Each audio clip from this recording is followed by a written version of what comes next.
بسم الله الرحمن الرحيم. السلام عليكم ورحمة الله. رب اشرح لي صدري ويسر لي أمري واحلل عقدة من لساني يفقه قولي. Alors, on est au cours 17. On commence, Inch'Allah, la prière aujourd'hui. Les filles, je vous dis, moi j'ai bébé, comme je vous ai dit hein, sur WhatsApp, bébé est malade. Donc là, elle dort. Donc je ne sais pas combien de temps elle va dormir. Donc le cours va durer la petite sieste de bébé, Inch'Allah ta'ala.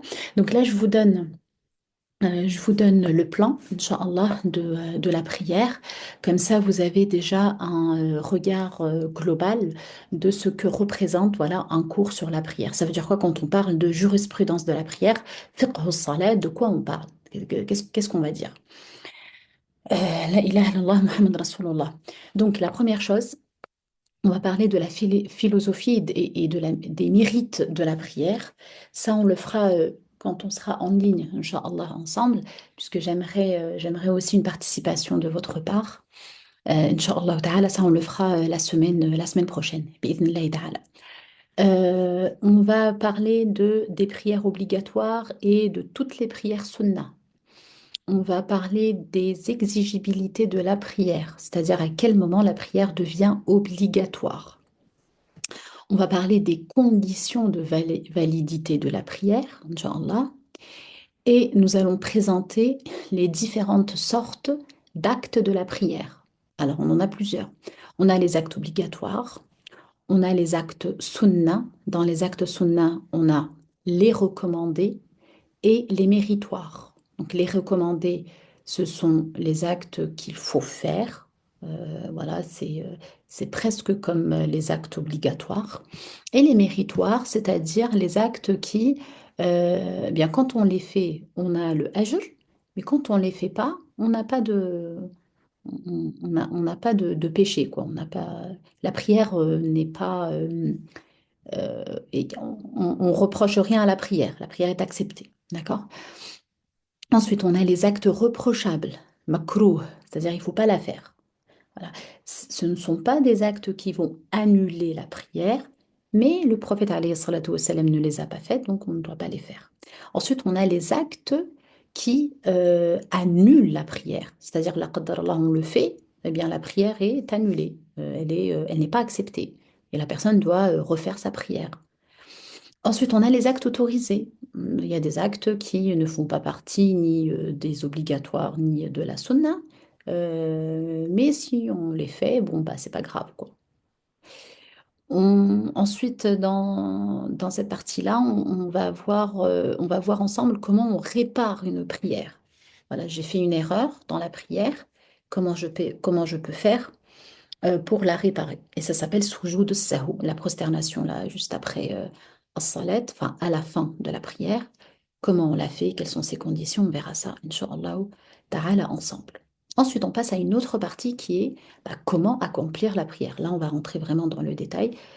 J'espère que pour ce cours-là, on sera en ligne. Comme ça, voilà, je mettrai la caméra et puis je mettrai debout devant vous et on fera une prière ensemble complètement, Inch'Allah ta'ala. Ensuite, on va parler de la jama'a, la prière en commun. Comment on l'a fait? Ensuite, on va parler de l'imam, voilà, qui est la personne voilà, qui se présente pour diriger la prière et comment se fait cette prière-là. Ensuite, on va voir l'adhan ou l'iqama. Ensuite, on va voir les raccourcissements de la prière et al-qasr ou al-jama', donc comme quand on associe deux prières et quand on les raccourcit. On verra également la prière du malade et ce qu'on appelle la prière de la peur, Inch'Allah ta'ala. On verra par la suite la prière du vendredi, euh, comment on l'a fait, quels sont les mérites, etc. Et on terminera, Inch'Allah, cette partie de la prière avec toutes les prières sunnah. On parlera de toutes les prières, toutes sortes de prières qui ne sont pas obligatoires, Inch'Allah, comme par exemple la prière pour demander la pluie, la prière au moment de l'éclipse, etc. Inch'Allah.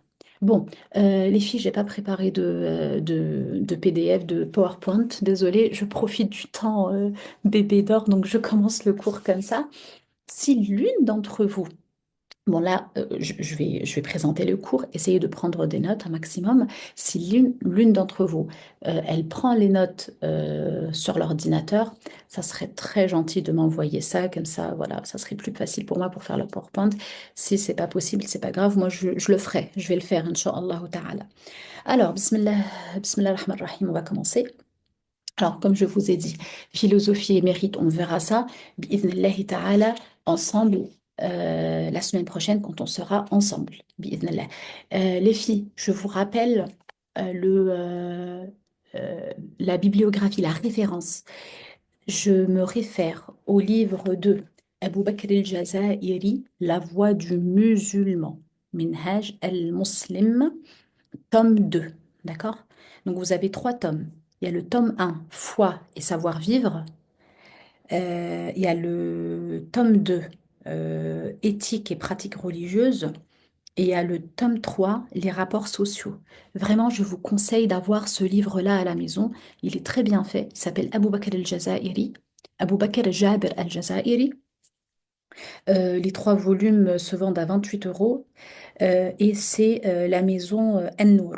D'accord? La maison An-Nour.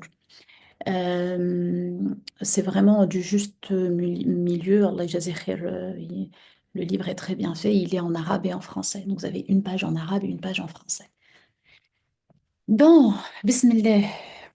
On commence. La prière obligatoire. On en a 5 dans la journée. Salatul dhuhr. Donc, on commence par salatul dhuhr, hein. C'est comme ça que la numérotation, elle commence. On commence par salatul dhuhr qui est à midi. La prière de l'Asr qui est dans l'après-midi. La prière du Maghrib après le coucher du soleil, juste au coucher du soleil. La prière de l'Isha environ 1 h 40 après Salatul Maghrib.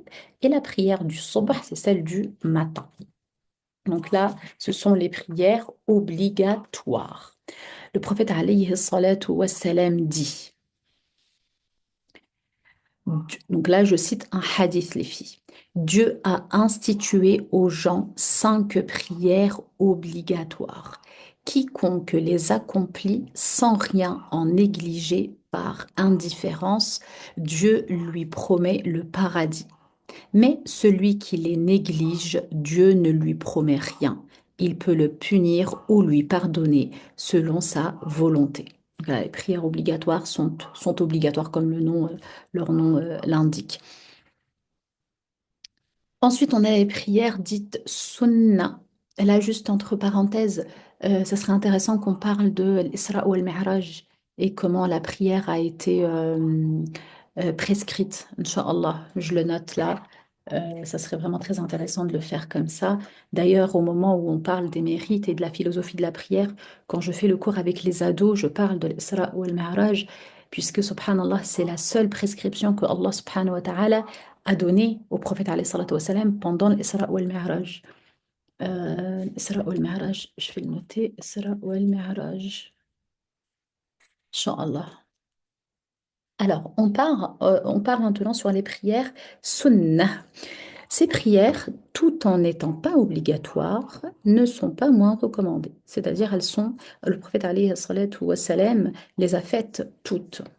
Et comme on suit Sunnatul Rasul alayhi salatu wassalam, on se doit de les faire également. Donc la première prière, on a Salatul Watri. C'est une seule raka qui clôt les prières de la nuit. Ensuite, on a la prière de l'Fajr, la prière de l'aube, rak'atayn. Les deux prières de l'Aïd, les prières de l'éclipse du soleil. Là, juste, je les cite, hein, mais vous voyez ici, quand on va à la fin du cours, Inch'Allah, à la fin de la partie de la prière, on va rentrer dans les détails de ces prières-là, d'accord? Que là, c'est juste pour les citer toutes. Donc, je disais la prière de l'éclipse du soleil, la prière de la demande de pluie, Salatul Istisqa. D'autres sont également sunnah, mais de degré moindre. Ce sont, alors je cite, Tahiyatul Masjid. Donc au moment où on arrive à la mosquée, on fait 2 rak'at. À chaque fois qu'on rentre dans la mosquée, on fait deux rak'at. Les prières qu'on se fait devoir d'accomplir en dehors de celles qui sont obligatoires. Voilà, toutes sortes de prières nafila qu'on peut faire. Comme par exemple la prière après chaque ablution. Salatul duha. Salatul duha, c'est une prière qu'on fait après le lever du soleil et avant Salatul dhuhr de 30 minutes environ. D'accord, ça s'appelle Salatul duha. Elle a beaucoup de mérite, hein, Salatul duha. Énormément de mérite. Ensuite, on a les prières de Tarawih durant le mois du Ramadan. Et enfin, on a les prières de Tahajjud pendant la nuit. Prière de Tahajjud, Tahajjud commence après Salatul Isha jusqu'à Salatul Fajri. C'est le moment du Tahajjud. Voilà. Et le meilleur moment pour faire Salatul Tahajjud, c'est le dernier tiers de la nuit. Et le meilleur moment pour faire Salatul Tahajjud, Allah subhanahu wa ta'ala descend dans c'est un hadith du prophète alayhi salatu wassalam. Je vous donne juste la signification du hadith, hein, je le cite pas. Allah subhanahu wa ta'ala descend au septième ciel ou au premier ciel, je sais plus, donc le ciel voilà, qu'on voit nous.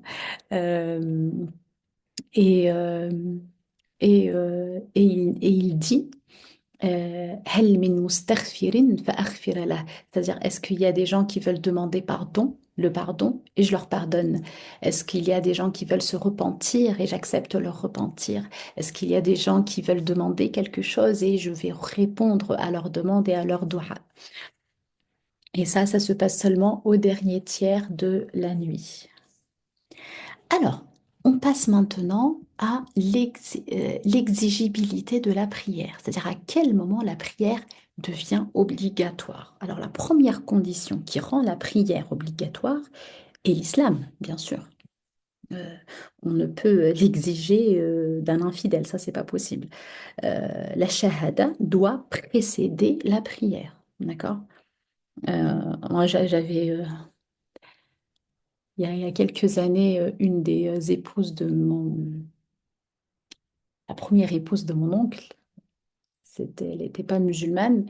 Et quand on priait, elle se mettait avec nous. Elle se mettait avec nous, elle voulait prier avec nous. Sa prière, voilà, n'est pas acceptée parce que la niya n'est pas là, shahada, elle n'est pas là et elle ne sait même pas ce qu'elle est en train de faire. Donc la première voilà, condition est la shahada. Et la shahada, non seulement on l'a dit, mais on y croit également. Et on a déjà présenté, hein, je vous ai déjà présenté les cinq conditions de la foi, si vous vous rappelez bien. Alors, le prophète alayhi salatu wassalam dit, et là je cite le hadith, les filles, donc j'ouvre les guillemets. Dieu m'a enjoint de combattre les gens jusqu'à ce qu'ils attestent qu'il n'y a de divinité qu'Allah et que Muhammad est son prophète, qu'il accomplisse la prière et acquitte l'aumône. Je ferme les guillemets. Alors, la deuxième condition est d'être saint d'esprit, c'est-à-dire avoir la raison, bien sûr. Quelqu'un qui n'a pas la raison, quelqu'un qui est malade, qui a un trouble mental où la raison est altérée, bien sûr, on peut pas lui exiger de faire la prière. Et le prophète alayhi salatu wassalam dit, et là j'ouvre les guillemets, je cite le hadith, trois personnes sont déchargées de responsabilité. 1. L'homme endormi jusqu'à ce qu'il se réveille. 2. L'enfant jusqu'à ce qu'il soit pubère. 3. Le fou jusqu'à ce qu'il récupère sa raison. Je ferme les guillemets. La troisième condition est bien sûr d'atteindre l'âge de puberté. À partir de l'âge de puberté, la prière devient obligatoire. Et chaque prière est un devoir, donc c'est une dette. C'est-à-dire que si la qaddar Allah, la personne ne la prie pas, eh bien, il y a quelque chose à rembourser.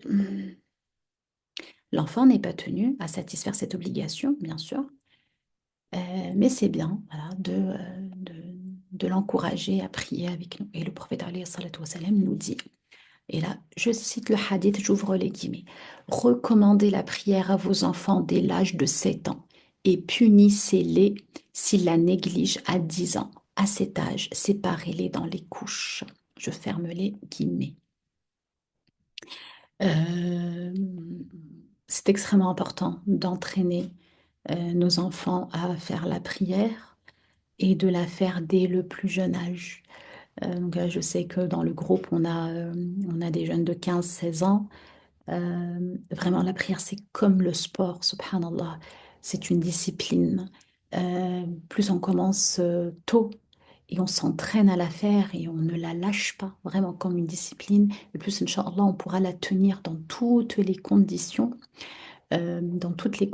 jusqu'à rendre l'âme, Inch'Allah ta'ala.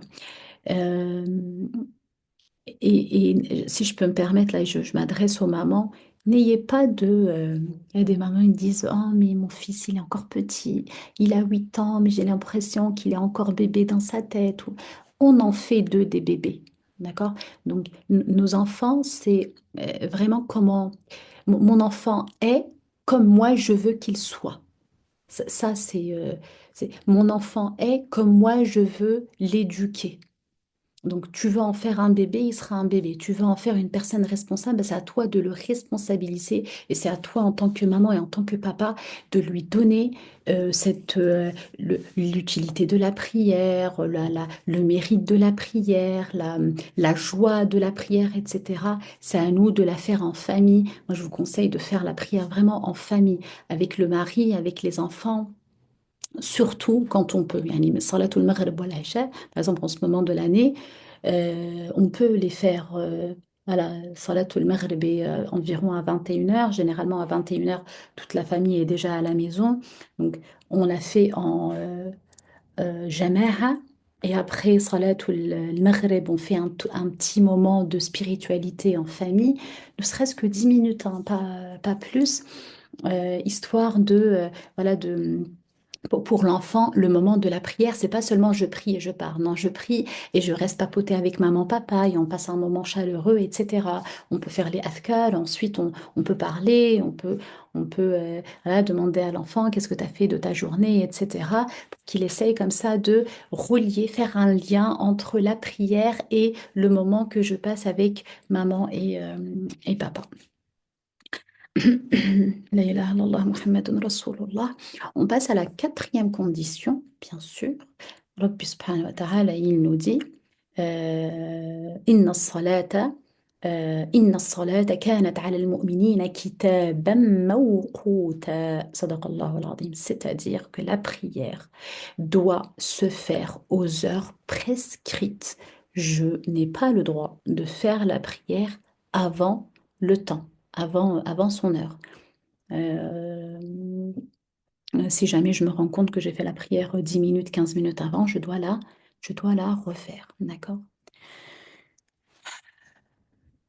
Jibril alayhi salam va enseigner au prophète alayhi salatu wassalam l'heure de chaque prière.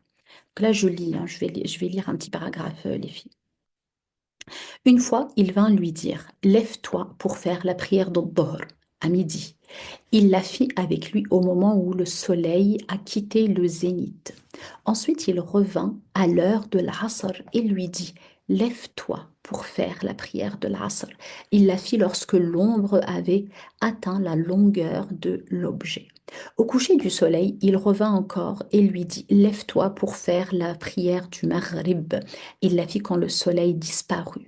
Il se présenta après le coucher du soleil et fit avec lui la prière de l'Aïcha. C'était après le crépuscule du soir. Il revint à l'aube quand le jour commença à poindre. Le lendemain, il revint le trouver à la prière du Dhuhr qu'il fit lorsque l'ombre de toute chose a atteint la longueur de l'objet. Il se présenta à la prière de l'Asr et l'accomplit. C'était au moment où la longueur de l'ombre avait atteint le double de la longueur de l'objet. Il retourna à la prière du Maghreb. Son heure était inchangée. Il revint pour la prière de l'Aïcha, passé minuit, où le un tiers dit celui qui rapporta le hadith, et il accomplit cette prière. Il retourna enfin quand l'aube brilla et lui dit, lève-toi pour faire la prière du matin. Ce qu'il fit.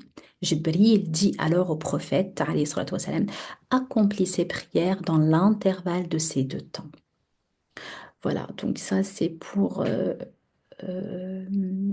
les heures de prière. Donc les heures de prière ont été vraiment enseignées par Jibril alayhi salam au prophète alayhi salatu wassalam de cette manière. La cinquième condition, bien sûr, et sans laquelle la prière n'est pas du tout acceptée, vous la connaissez, c'est bien sûr at-tahara, la purification totale des menstrues et des lochis. La femme en cet état ne peut faire la prière. Et ça, on l'a déjà vu. Et le prophète alayhi salatu wassalam dit, je cite le hadith, j'ouvre les guillemets, en période de menstru, cesse de prier. Voilà, donc là, les filles, on a terminé l'exigibilité de la prière, c'est-à-dire à quel moment la prière est obligatoire et devient obligatoire pour la personne. Donc on a dit shahada, ça c'est la première chose. La deuxième chose, al-aql, la raison. La troisième, c'est l'âge de la puberté. La quatrième, c'est l'arrivée du temps de la prière, l'heure de la prière. Et la cinquième, c'est que la femme ne soit pas en période de menstru. Ben, très bien. On avance. La ilaha illallah Muhammad Rasulullah. Et là, on va voir ensemble les conditions de validité de la prière. Les filles, je sais très bien qu'il y a beaucoup de choses que vous connaissez déjà, mais là, c'est vraiment une manière d'avoir des fois, on prie parce qu'on a vu nos parents prier, on prie parce que voilà, un tel nous a appris à prier de cette manière-là. Mais là, je vous donne vraiment la prière fiqh as-salat à 100% et avec les références à chaque fois. Comme ça, vous êtes rassurés vraiment que dans la manière comment vous priez déjà, elle est vraiment correcte. Et en même temps, là, vous pouvez aussi l'enseigner à vos proches avec savoir et avec science. Alors, on commence les conditions, excusez-moi, les conditions de validité de la prière. Et la première, on commence par la première, bien sûr, la purification mineure et majeure. Les ablutions et le lavage du corps, ça, voilà, on a déjà vu la purification, comment elle se fait. Si vous avez des questions, je vous renvoie au cours de la purification. Et si vous avez encore des questions, vous pouvez me les poser la prochaine fois, Inch'Allah ta'ala. Deuxième condition, le nettoyage du corps, des vêtements et du lieu de la prière. Le prophète alayhi salatu wassalam dit, j'ouvre les guillemets, Dieu n'accepte jamais une prière sans purification.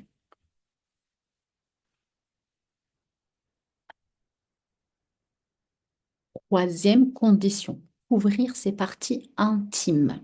Dieu dit, revêtez-vous de vos beaux habits chaque fois que vous vous rendez à toute mosquée.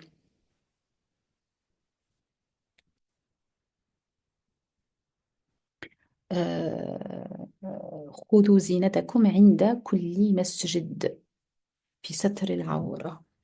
Et c'est Surat Al-A'raf, verset 31. La prière de celui dont la nudité n'est pas couverte n'est pas agréée, comme l'indique ce verset. Attention, la qaddar Allah, il n'y a pas de quoi, il y a pas de quoi se vêtir. La personne ne peut pas prier. D'accord? Pour l'homme, cette partie à couvrir s'étend du nombril jusqu'au genou. Et pour la femme, elle concerne tout le corps, à l'exception du visage et des mains.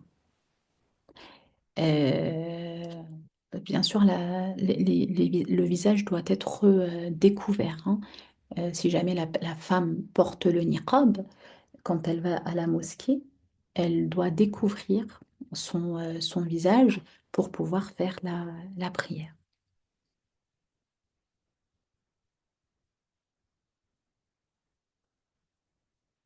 Alors, le prophète alayhi salatu wassalam dit, j'ouvre les guillemets, Dieu n'accepte pas la prière d'une femme pubère sans voile. C'est Abu Daoud qui le rapporte. Ensuite, on passe à la quatrième condition, l'orientation vers Al-Qibla, car une prière faite dans une autre direction n'est pas acceptée.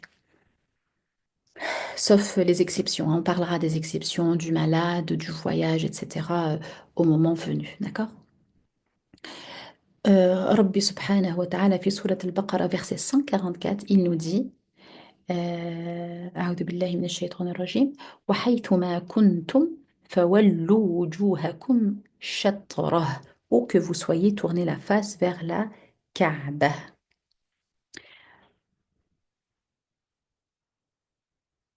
Alors, la personne qui est en état de peur, c'est-à-dire en état de guerre ou la maladie ou autre chose, elle a bien sûr des exceptions. On verra ça, Inch'Allah, au moment venu.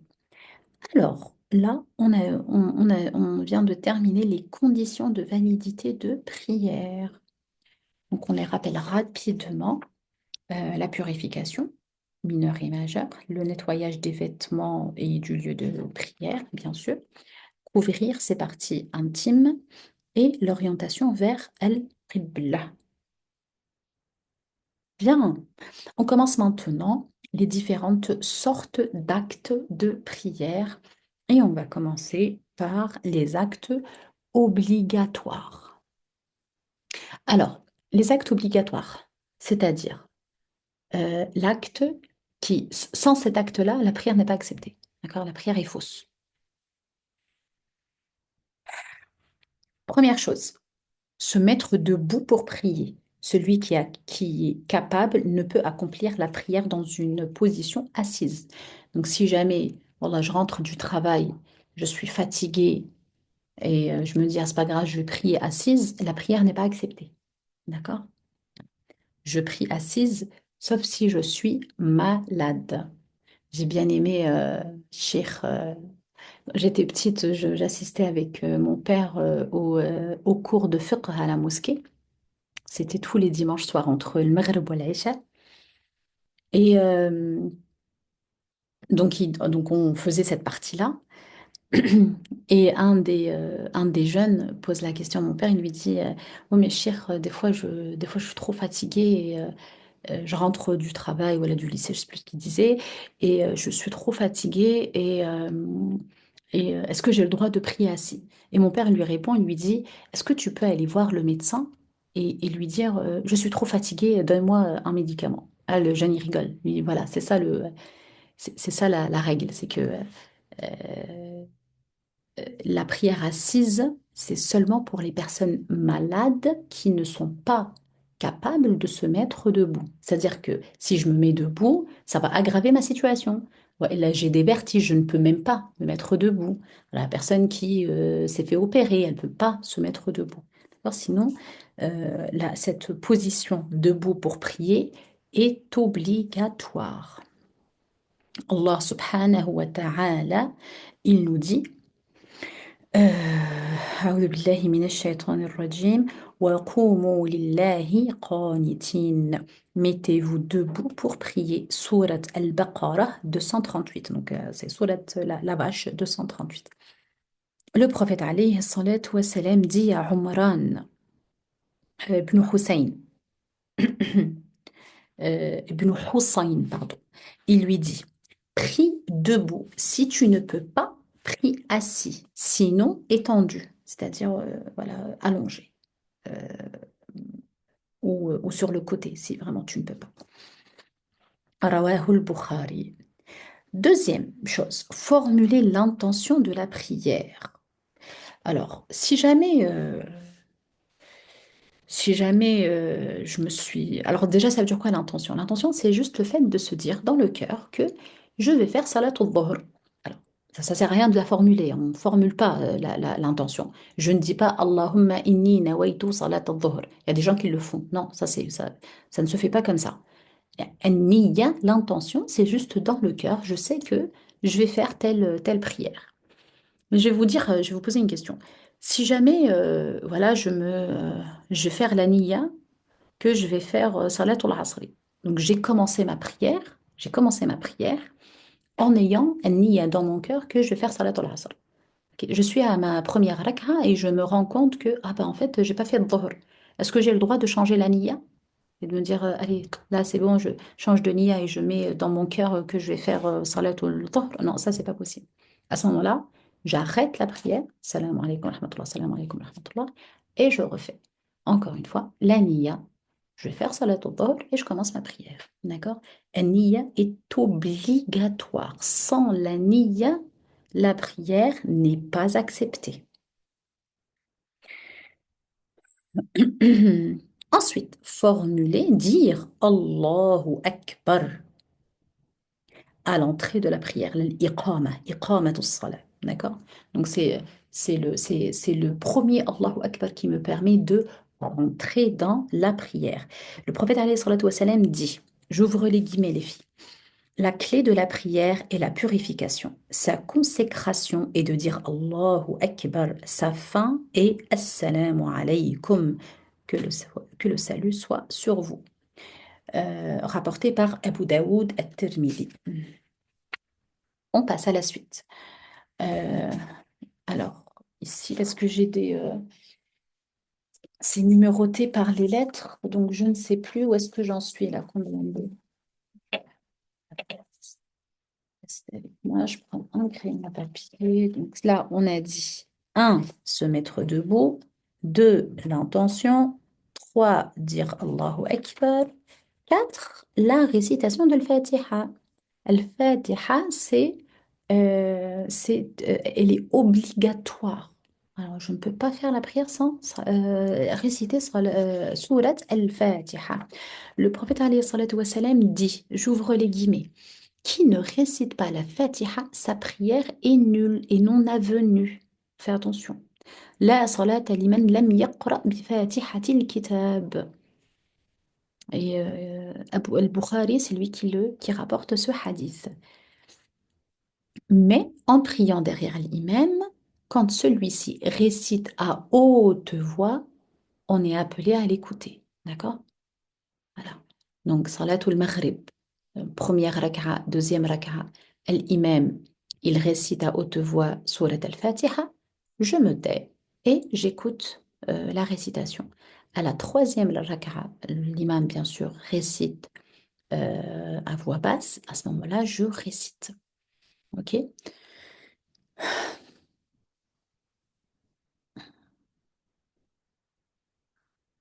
Ensuite, cinquième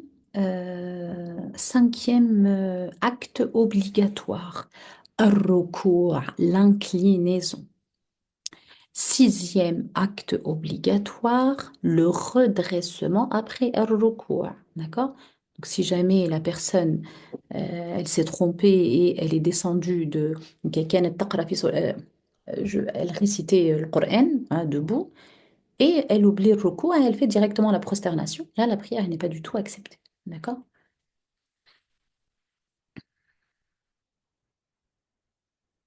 Donc, c'est soit je me rends compte directement et je me lève, je corrige, voilà. Donc, je me rends compte directement. Hein. Donc là, je descends, hop, j'arrive sur le sol pour faire ma prosternation et oh, j'ai oublié l'inclinaison. Hop, je me relève et je fais mon inclinaison. D'accord? Mais si je suis arrivée à ma prosternation, première prosternation, deuxième prosternation, et là je me rends compte que j'ai pas fait un recours, là ma prière, elle est pas acceptée. D'accord? Là je dois la refaire. Et on verra comment réparer les prières. Donc tout ça, je ne vais pas rentrer dans le détail maintenant. Ensuite, septième acte obligatoire, as-soujoud, la prosternation. Les filles, apprenez les mots en langue arabe. Hein, c'est, voilà. L'inclinaison, c'est ar-ruku'. La prosternation, c'est as-soujoud. Huitième acte obligatoire, le relèvement après la prosternation. Le prophète dit à celui qui a mal prié, ensuite, prosterne-toi et fais une pause, puis assieds-toi et marque encore une pause. Dieu dit, Surat al-Hajj, ô croyants, courbez-vous humblement et prosternez-vous.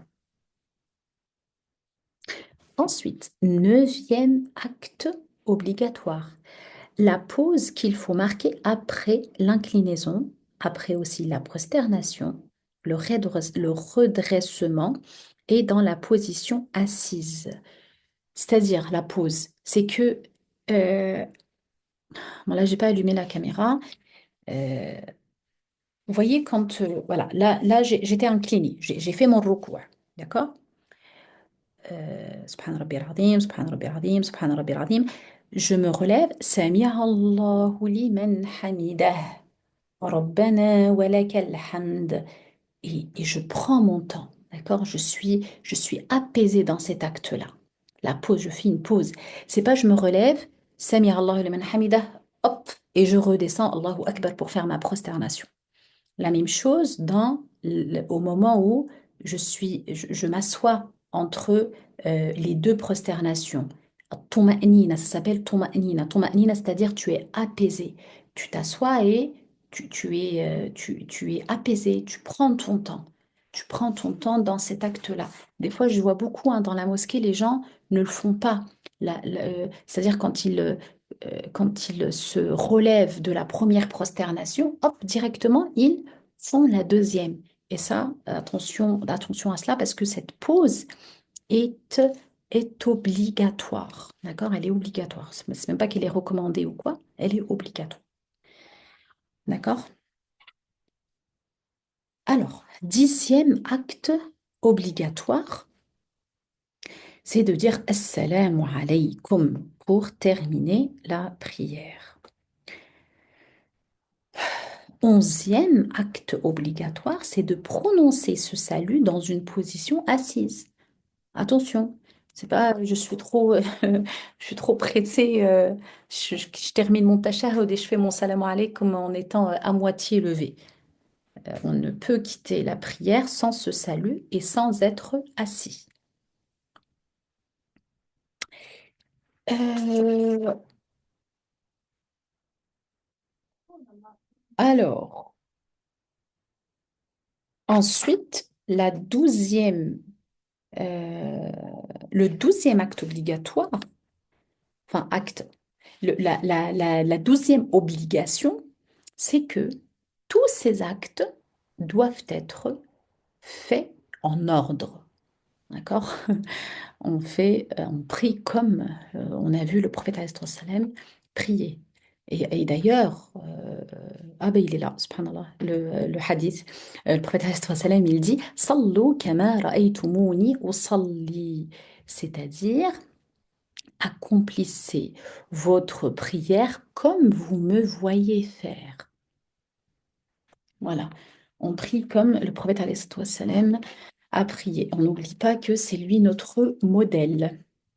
Le prophète alayhi salam, c'est notre modèle et on doit prier comme il l'a fait puisque il a été enseigné par Jibril alayhi salam. Alors maintenant, je passe aux actes sunnah. Et on a dit, dans les actes sunnah, on a les actes recommandés et les actes méritoires. Alors, les actes recommandés. Un, récitation d'une sourate ou d'une partie du Coran. Bon, là, on peut réciter juste un verset, c'est possible. Par exemple, je peux réciter sur Ayatul Kursi, ou même un verset très court, hein. Je peux dire Bismillah ar-Rahman ar-Rahim, Qul huwallahu ahad. C'est permis.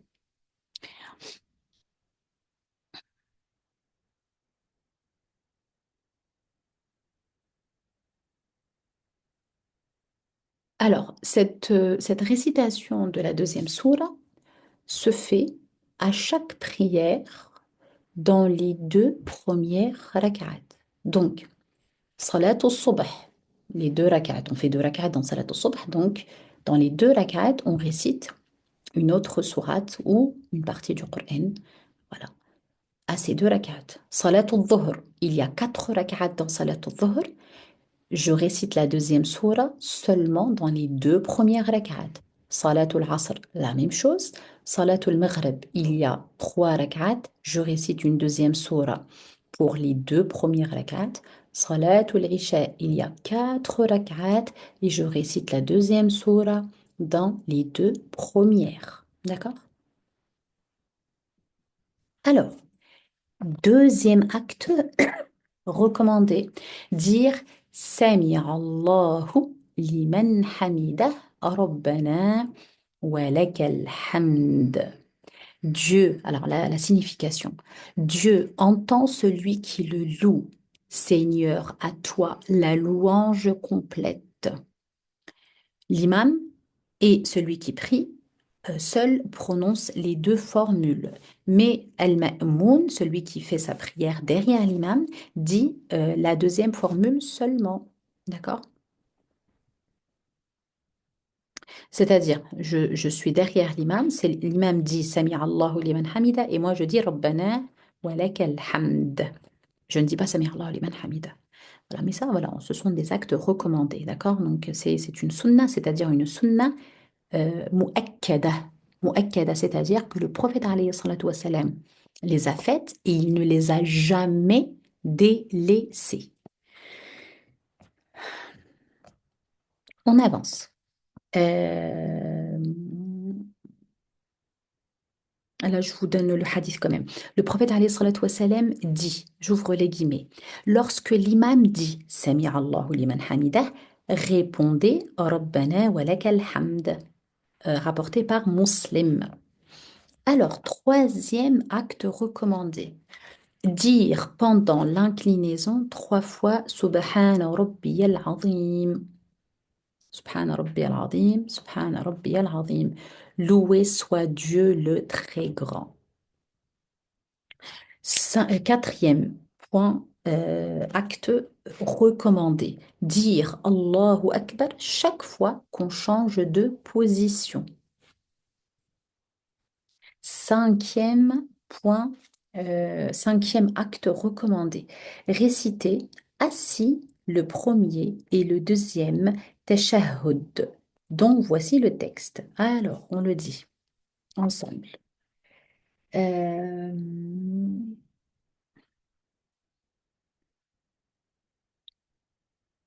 alors, je vais vous le donner en langue arabe. J'ai pas envie de vous donner la... Parce qu'en fait, il y a plusieurs versions. Moi, je connais... Je vais vous donner celle qui est ici dans ce livre. Comme ça, voilà, comme ça je ne change pas de version à chaque fois avec vous. Alors, lafdhu tashahhud, c'est, écoutez bien.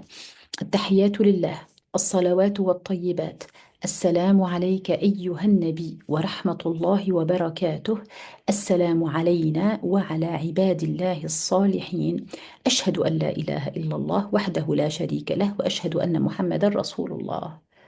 Ok, moi je connais un autre, c'est Tahiyatu lillah, tayyibatu salawatu lillah. Ah, après avoir lu celui-là, j'ai oublié le mien. Tahiyatu lillah, tayyibatu salawatu lillah, zakiyatu lillah, assalamu alayka ayyuhan nabiyyul karim, assalamu alayna wa ala ibadillahi salihin. Voilà, et la suite est la même. Voilà, il y a que voilà, deux petits trois mots qui, euh, qui, qui sont différents, mais toutes les versions sont bonnes, hein, d'accord?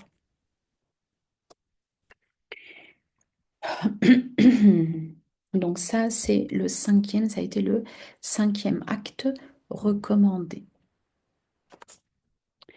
Ensuite, sixième acte recommandé, réciter le Coran à haute voix, là où il est nécessaire de le faire. C'est-à-dire, donc, les deux premières, donc Salat al-Subh déjà, voilà, toute la prière de Salat al-Subh. Pour Salat al-Maghrib, les deux premières rak'at. Et pour Salat al-Isha, les deux premières rak'at. D'accord? Euh, donc la femme, quand elle est chez elle, elle récite à voix haute, il y a pas de souci. Et l'homme, là où il est, là où il se trouve, pour ces prières-là, il doit les prier à haute voix. Si jamais il prie à voix basse, il n'a pas de ithm, d'accord? La prière n'est pas annulée. mais c'est fortement recommandé. Ensuite, septième point, réciter à voix peu audible ailleurs. C'est-à-dire, au moment, salat al-dhuhr par exemple. Salat al-dhuhr, c'est une salat sirriya. Il y a salat sirriya, c'est une prière où on ne doit pas entendre. Et des fois, il y a des personnes qui chuchotent, en fait, dans cette... Non, là, c'est pas bon. D'accord? Sir, c'est sir. Sir, c'est, voilà, on ne doit pas entendre ce que tu es en train de réciter. Euh, Ensuite, huitième point. Prier pour le prophète sallallahu alayhi wa sallam dans le tashahhud final. On dit, vous connaissez hein, salat al-Ibrahimiyya, Allahumma salli ala Muhammad wa ala ali Muhammad, kama sallayta ala Ibrahim wa ala ali Ibrahim, wa barik ala Muhammad wa ala ali Muhammad, kama barakta ala Ibrahim wa ala ali Ibrahim, fil alamina innaka hamidun majid. Si jamais certains d'entre vous ne connaissent pas bien salat al-Ibrahimiyya et le tashahhud, j'ai fait une vidéo YouTube pour mes élèves. Je vous mettrai le lien dans le groupe WhatsApp. Comme ça, voilà, si jamais certaines ne les connaissent pas, vous pouvez l'apprendre. J'ai récité tout doucement dans la vidéo, justement pour les élèves. D'accord? Juste, je rajoute quelque chose, une information concernant le septième acte recommandé, où je disais qu'il faut réciter avec une voix qu'on n'entend pas. Cette façon de réciter, en fait, elle concerne que les prières obligatoires. D'accord? Les prières, les prières sunna, on verra le détail des prières de sunna.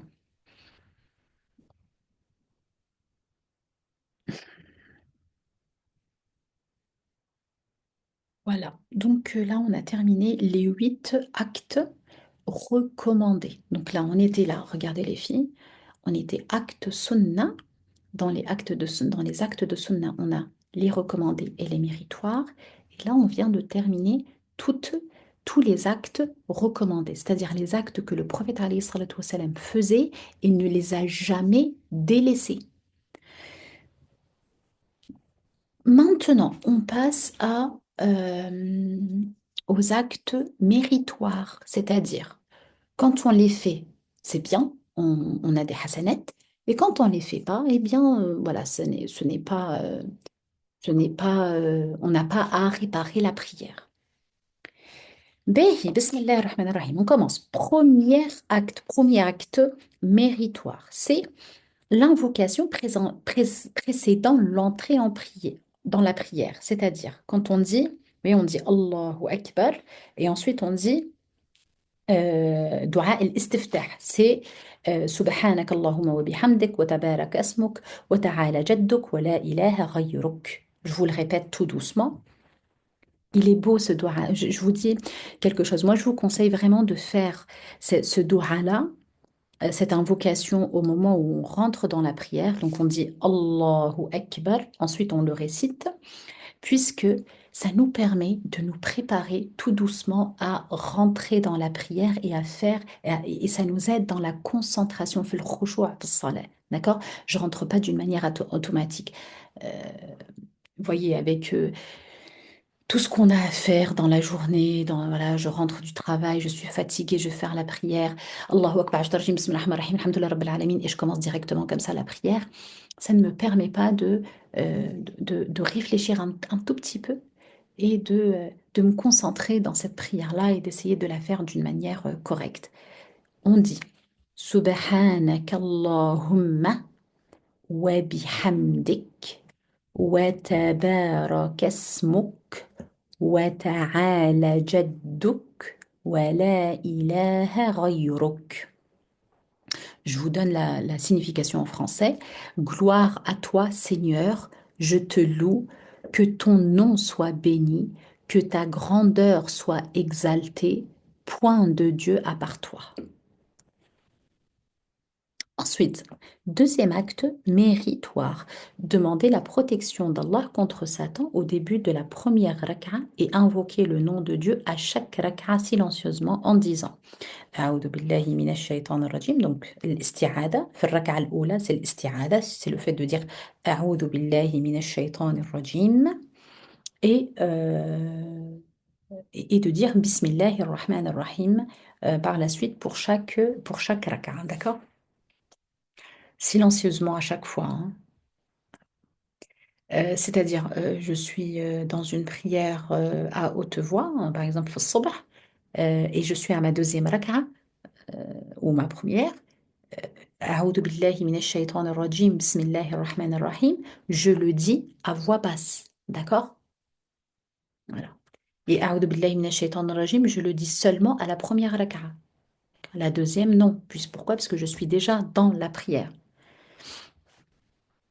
Et d'ailleurs, quand on lit le Coran et que je passe d'une sourate à une autre, je ne redis pas A'udhu billahi minash shaitanir rajim à chaque fois, mais par contre, je redis à chaque fois Bismillahir Rahmanir Rahim à chaque début de sourate. D'accord? Voilà. Ensuite, troisième acte méritoire. Lever les bras à hauteur des épaules quand on dit Allahu Akbar.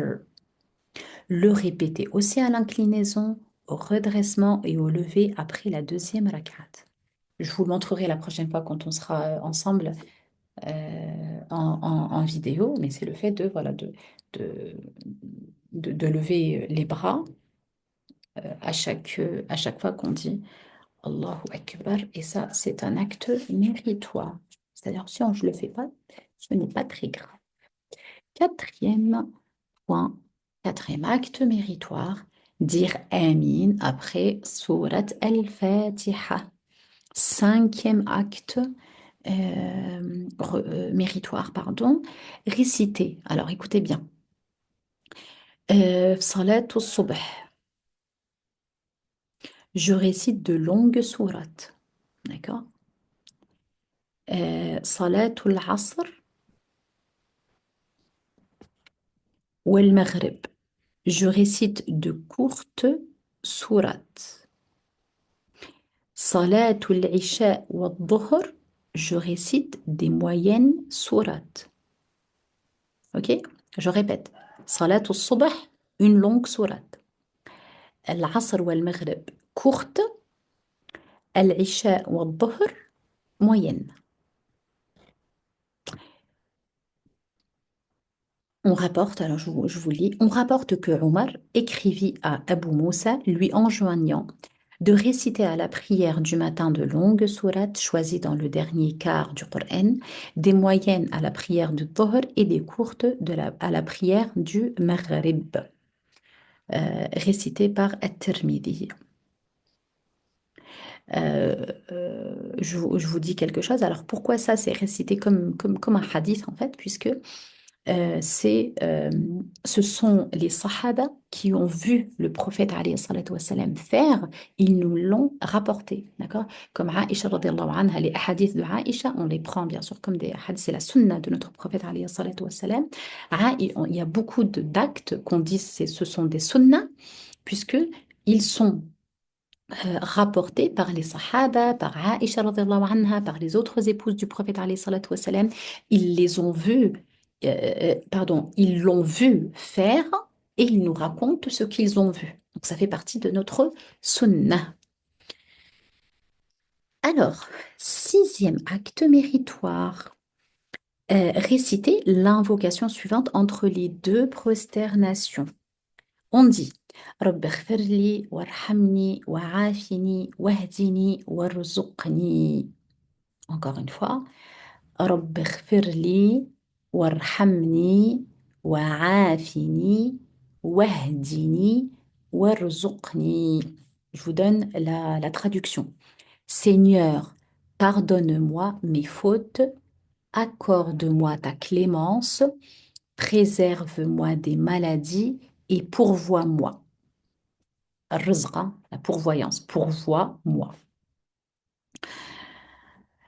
On rapporte que le prophète alayhi salatu wassalam, pardon, on rapporte que le prophète alayhi salatu wa salam récitait cela entre les deux prosternations. D'accord? Donc, à chaque raka'a, entre les deux prosternations, je récite ce dua. Et enfin, non, c'est pas et enfin, il y en a encore, mais septième acte méritoire, c'est le fait de réciter dua al-qunut. Alors, je ne sais pas si vous le connaissez. Alors, dua al-qunut, on le récite à la dernière rak'at fi salat al-subh et fi salat al-watr. Alors, à quel moment? C'est au moment où on se lève du rukou', d'accord? Donc, salat al-subh, je suis à ma deuxième rak'a, je me lève du rukou' et je récite ce dua. Wa fi salat al-watr, donc c'est une seule rak'a salat al-watr, je me lève du rukou' et je récite ce dua. Il est magnifique, je vous le donne. Alors, je vais vous le donner tout doucement, les filles, d'accord? Allahumma ihdini fi man hadayt. وعافني فيمن عافيت وتولني فيمن توليت وبارك لي فيما أعطيت وقني واصرف عني شر ما قضيت فإنك تقضي ولا يقضى عليك إنه لا يذل من واليت ولا يعز من عاديت تباركت ربنا وتعاليت اللهم إني أعوذ برضاك من سخطك pardon, وبمعافاتك من عقوبتك وبك منك لا أحصي ثناء عليك أنت كما أثنيت على نفسك. Je vous le mettrai également en enregistrement vocal. Alors, tous ces doigts, vous savez, les filles, euh, ces doigts qui sont un peu longs et qui ont une très très belle signification, je vais vous donner la signification, là, la traduction en français. En fait, ce sont des doigts qui nous aident dans le khushu' fi salat, dans la concentration dans la prière et le fait d'accomplir la prière correctement, apaisement, etc. Alors, il y a plusieurs versions, hein. Donc ça, c'est l'une des versions qui a été récitée par le prophète alayhi salatu wa salam. Je vous donne la traduction.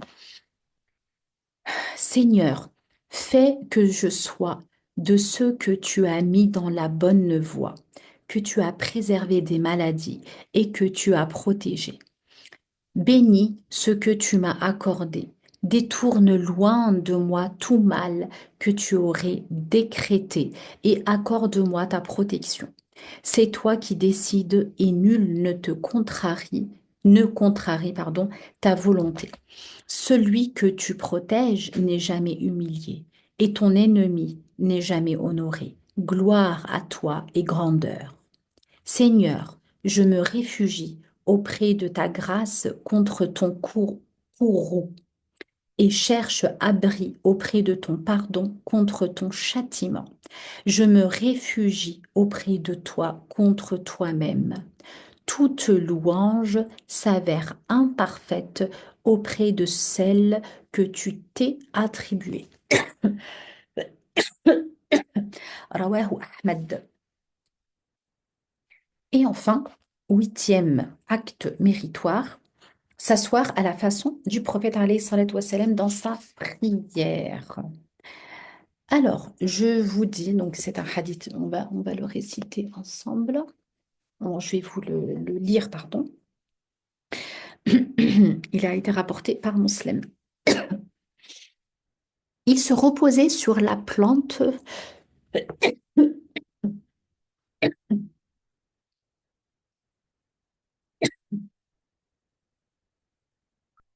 Excusez-moi.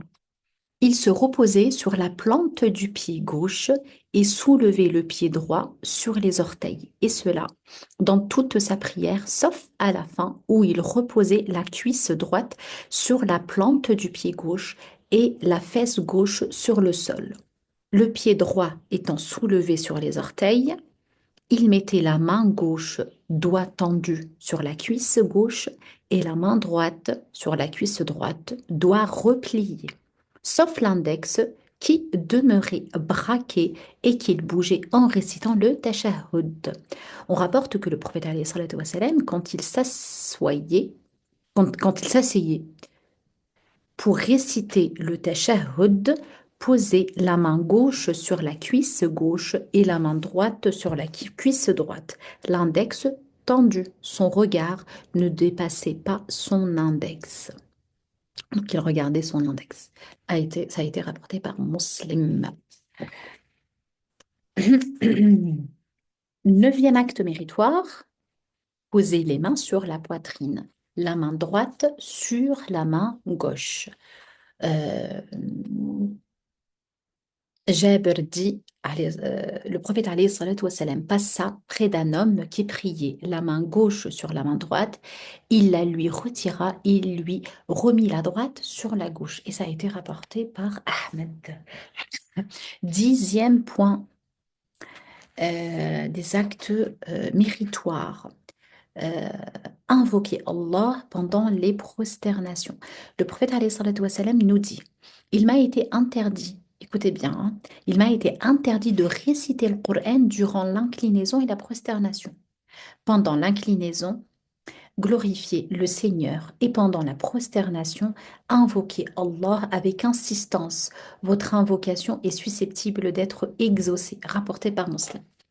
Les filles, la, le moment où on est le plus proche d'Allah subhanahu wa ta'ala, c'est le moment du soujoud. Le moment où je peux tout demander à Rabbi subhanahu wa ta'ala, c'est le moment du soujoud. Je peux faire toutes les invocations. Et ce, à tous les soujouds, à toutes les prosternations. Ensuite, onzième acte méritoire. Lors du tashahhud final, donc après le salut, adressé au prophète sallallahu alayhi wa sallam, il est souhaitable de faire la prière suivante. Alors écoutez bien. Je vais vous le donner en langue arabe.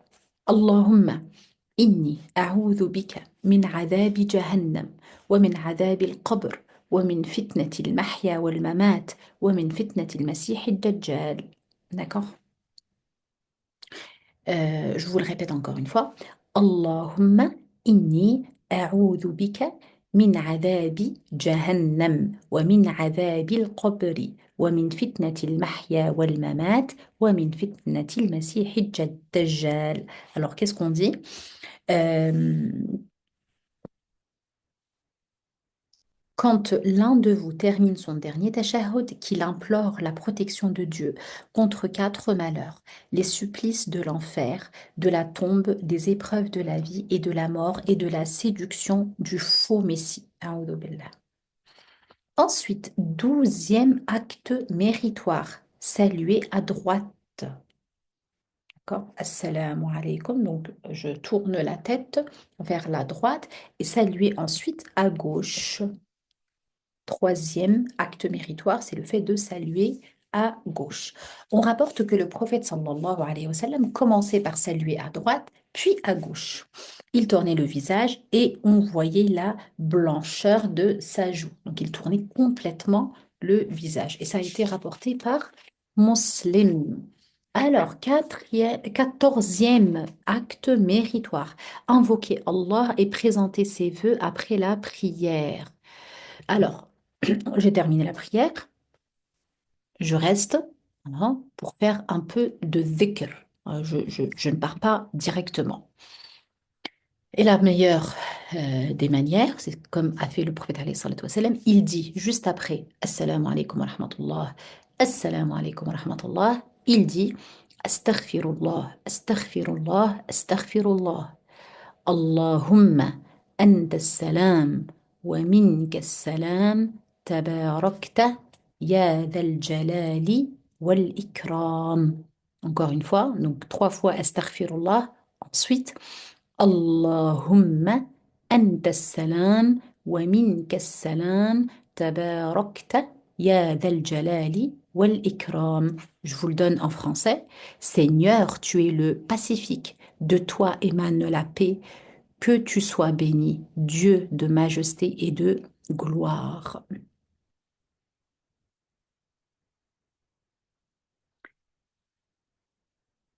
Alors ensuite, je vais vous donner toutes les invocations.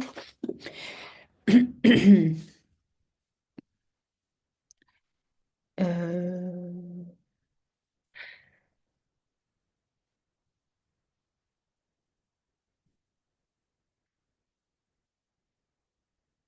suis en train de me dire, est-ce que je vous les donne ici ou dans la partie invocation? Non, je vais vous le donner là, maintenant. Alors, Mu'adh ibn Jabal rapporte que le prophète alayhi salatu wassalam, il l'a pris par la main et il lui dit, Ya Mu'adh, je te tiens en haute estime. Je te conseille de ne jamais omettre de dire après chaque prière, Seigneur, aide-moi à garder toujours souvenir de toi, à te remercier et te vouer une parfaite adoration. Allahumma a'inni ala dhikrika wa shukrika wa husni ibadatik. Encore une fois. Allahumma a'inni ala dhikrika wa shukrika wa husni ibadatik. Ensuite, d'après Mourira ibn Sha'ba, ou Shu'ba, le prophète alayhi salatu wassalam disait après la fin de chaque prière, لا إله إلا الله وحده لا شريك له له الملك وله الحمد وهو على كل شيء قدير اللهم لا مانع لما أعطيت ولا معطي لما منعت ولا ينفع ذا الجد منك الجد. Alors, je vous donne la signification en français. Il n'y a de Dieu qu'Allah, sans associé, le souverain, le loué, l'omnipotent. Seigneur, aucun ne peut empêcher ce que tu octroies, ni donner ce que tu refuses. La fortune du riche ne lui servira de rien auprès de toi. Ensuite, Abu Umam rapporte que le prophète alayhi salatu wassalam dit celui qui récite le verset du trône à la fin de chaque prière obligatoire, rien ne l'empêche d'être au paradis que le temps de passer dans l'autre monde.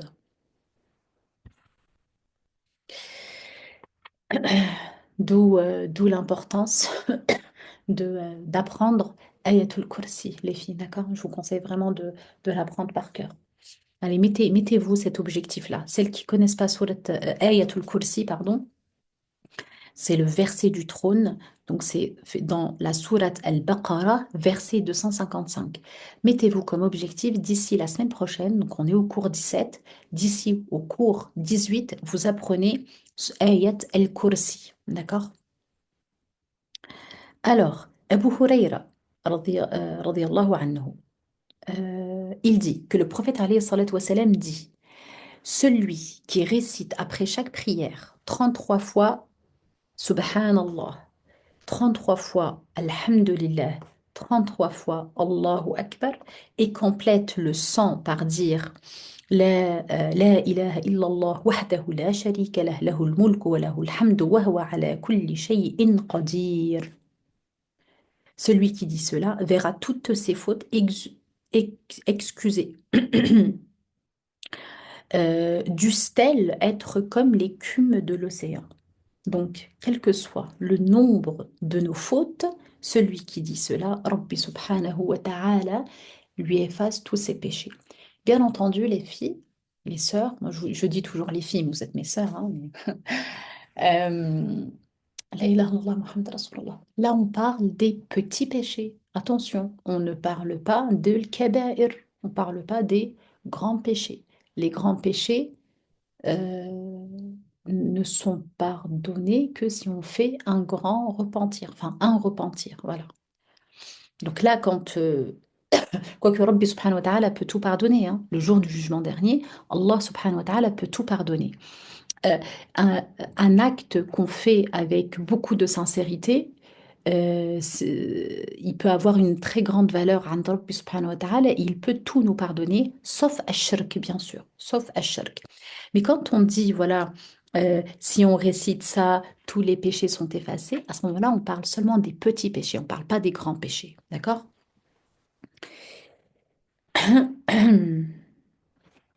Alors, on continue les douhas.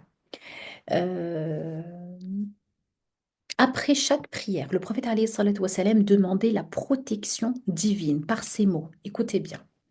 Et c'est Saad ibn Abi Waqqas qui le dit.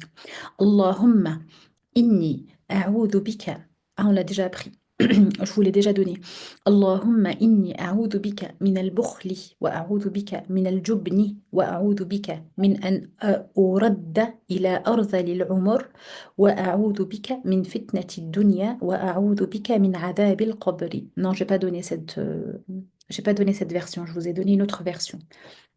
Mais celui-là, donc je vous le redonne encore une fois. اللهم إني أعوذ بك من البخل وأعوذ بك من الجبن وأعوذ بك من أن أرد إلى أرذل العمر وأعوذ بك من فتنة الدنيا وأعوذ بك من عذاب القبر. Je vous donne la signification en français.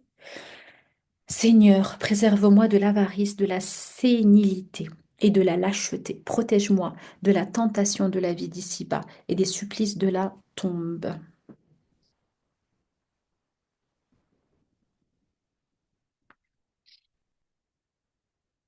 Alors, on vient de terminer les actes méritoires et on passe. Je ne sais pas à quelle heure j'ai commencé. Honnêtement, j'ai aucune idée du temps là. En tout cas, tant que bébé dort tranquillement, je continue. Euh, on va faire maintenant les actes reprochables. Ah, il fallait pas que je parle. Ah, c'est bon. On va faire les actes reprochables rapidement. Et non, je vais pas pouvoir. Je vais pas pouvoir. Bon, c'est pas grave. Je pense qu'on a déjà fait une bonne partie. Donc la semaine prochaine, bi'ithnillahi ta'ala, euh, on sera là. Acte reprochable. Aïe, ya maman, aïe, j'arrive. سبحان ربك رب العزة عما يصفون وسلام على المرسلين والحمد لله رب العالمين بارك الله فيكم السلام عليكم ورحمة الله